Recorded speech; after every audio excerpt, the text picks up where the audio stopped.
What's going on, guys? So today we have another video. This is those Whiteboard Wednesday videos I've been doing. They're not gaining much traction, which is fine. I'm not worried about views. I'm not worried about any of that kind of stuff. What I would like to do is kind of help people that need it. No one handed us anything. No one helped me with anything. I had zero knowledge about business. You know, starting out with a push mower, my Ford Focus, I had no idea what I was doing. Obviously, over the years with YouTube, you kind of tweak things and move things around to make it work for your business. This is what has worked with us, and that has gotten us this far. So systems. This video is going to be about the systems in your business. I put our biggest categories. Again, we're mainly a full maintenance company, and we do landscaping about 2 to 3 days a week. So if you're cutting grass Monday through Friday, gas and mileage. If you're by yourself, let's start with that. Gas and mileage. So if you cut 100 lawns and you make X amount of dollars, you got to obviously put your taxes into that, your sales tax. Now you got to subtract your gas. And on the very back end, you should track your mileage because that's wear and tear on the vehicle that you're driving. So with that, so we'll start from the basics. So you cut 100 lawns a week, add your gas into that, add your labor if you have help, and add your mileage to your vehicle. For us, we don't do debt on any of the business.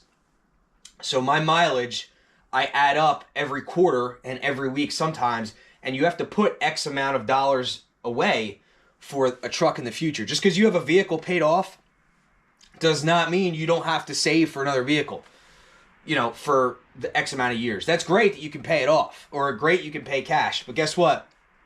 However many years down the road, that's going to happen again, so you have to save now. You have to pretend that payment never went anywhere, and you have to put money away for that, or for an emergency alone.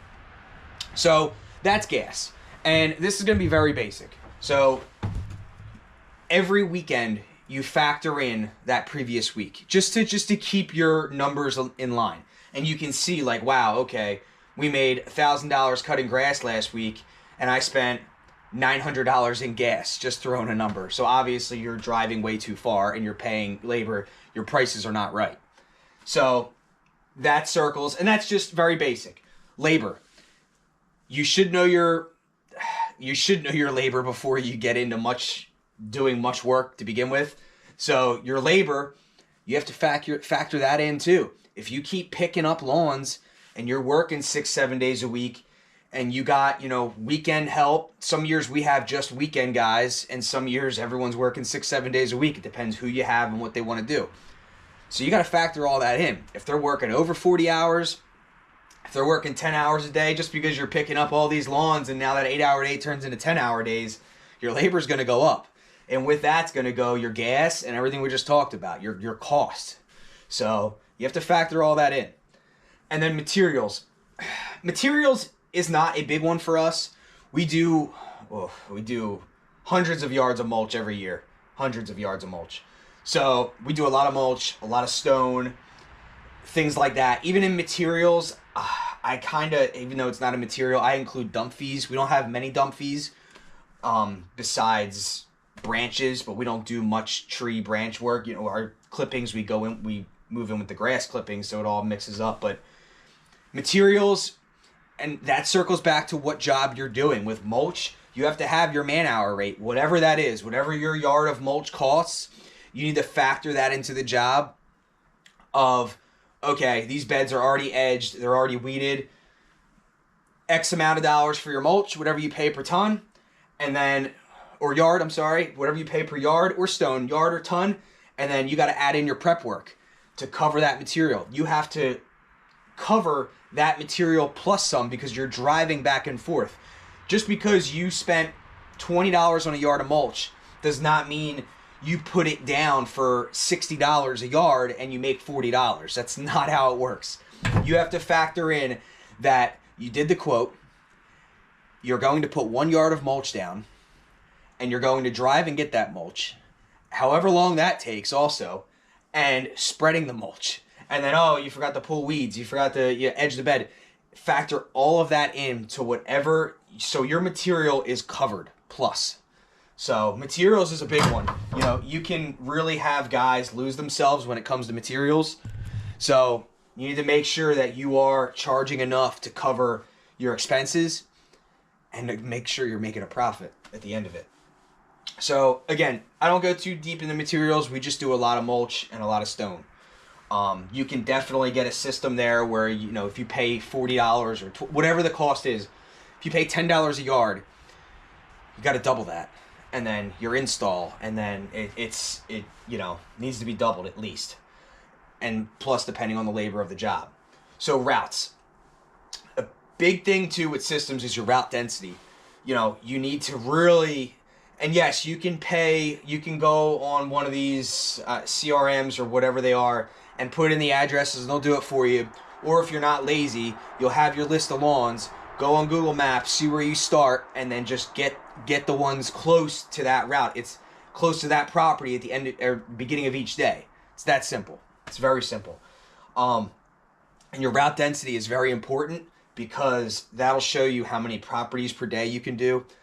It'll help with labor, less windshield time. Windshield time is driving or sitting in the truck. You know, you don't go from one town, drive 20 minutes, go to another lawn, drive another 20 minutes. So you do not do that. You make sure your properties are close and tight. Just because one lawn is 10 minutes away, at 10 minutes, excuse me, that 10 minutes could be traffic. You could have to go over a bridge, get on a highway. You don't want to do that.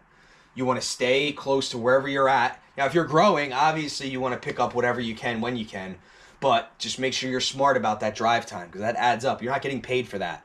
But if you have help, you're paying for that help during that drive time. So that is very basic with systems. So to go one step up is repairs. Since we don't do loans for the business, I categorize every piece of equipment we have. Everything's labeled, like all our right mowers are labeled W1, W2, W3 for rights. The Toro we have is T1. The Steel handheld stuff has all numbers. The Echo, everything is numbered. Everything, even the vehicles. So track everything in a spreadsheet with your repairs. If you have that weed whacker you bought for $300 and it lasts you 2 seasons, obviously you made your money back plus some off of that $300 weed whacker. Things start breaking. So after that, what you have to do is, if you have one repair, you obviously need to make sure that, okay, it costs $70 to repair that string trimmer. Okay, you get another few weeks out of it. Now it costs another $70. Okay, well, you know, now you're getting up there with repairs, and say another $40, something goes wrong, or it's getting really hard to start. What we do is, when it comes to the smaller stuff, if it's been repaired a couple times in one season, it's on its last leg. And during one of the final repairs, once it is fully working properly, I will then take it in the shop and list it for sale on Marketplace. I'm not gonna deal with it it constantly breaking, putting on downtime. Obviously, with the mowing, we have string trimmers and extra blowers. We have backup everything in the trailer and in the shop. But that's my biggest thing with repairs, is just keeping track of all of that. Like, we had a Ram 1500 that we sold, and I kept track from day one. You know, oil, I kept track of. Well, oil is just upkeep, but brakes, brake pads, any issues like that, I kept track of all of that constantly. And it adds up. You know, after we sold that truck, you know, it was within like almost an 8 or 9 year span, it was only like $3,000 in repairs. So, and that we just had to upgrade. That's all. But simple things like that, guys, when it comes to systems. Systems, you need to start with the very basics and then work your way up. Like I said, for years, we just did gas, mileage, labor, materials, and then I figured out route density. And then I figured out repairs when a few years ago, one BR800 kept breaking and went down like 3 times in one season. And I was like, whoa, if this gets fixed one more time, it literally will cost almost as much to buy a new one. So when you're almost getting there and you're fed up with the broken equipment, fix it, because you don't want to sell some junked up piece of equipment to somebody. You should never do that. Certain type of people do that. But sell that piece of equipment once it's fixed and get it out. You know, I mean, I understand certain things guys can fix on their own. Not talking about that. We don't do that. We outsource all of that to our steel dealer or our right dealer or our echo dealer, and I factor all of that in too. So just because you buy a string trimmer does not mean, oh, I don't have to worry about a string trimmer for a few years. You're going to have to worry in a few years, but you should already have that money set aside for when that trimmer finally goes. That's what I consider systems, guys. This is very basic. Like I said, gas, mileage, wear and tear, all circles back. Your labor, it's a big thing too. You can pick up as much work as you want, but your labor and your materials will add up at the end of each week. And your gas and your mileage, like I said, it all circles back. And the biggest thing that'll help with those costs and expenses is your route density. Keeping everything tight and just servicing a small area is what will make or break your business. If you go from here to here to here, oh, you guys got to come in a half hour early every other day because we have to drive this far. It's not going to work for you. It's not going to work. So, again, at first, for a while, you have to do that. You have to figure that out. You have to bite the bullet and do that until you get more properties where you want to be. But, again, guys, that's my biggest thing. If you're watching this through, I promise you it's going to help you. If you're just starting out, if you've been through it and you're bigger, please let me know in the comments below. I'd like to know what else you add to this. Like I said, these videos aren't getting much traction, but I'm going to keep doing them every Wednesday through the winter. Hopefully these help someone out.